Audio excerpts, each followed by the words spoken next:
Okay, everybody, let's see if this works. I'm going to do a test check. Otherwise, it could just be my microphone is not working. So let's see here. Check. Yeah, okay. Otherwise, it could just be there we go.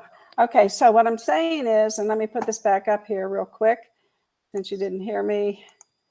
So here's the deal. The deal is that last year we had 6,677 available homes. Now we only have 3,000, which is a little bit over a month of inventory. And the difference is we only listed 27 homes yesterday.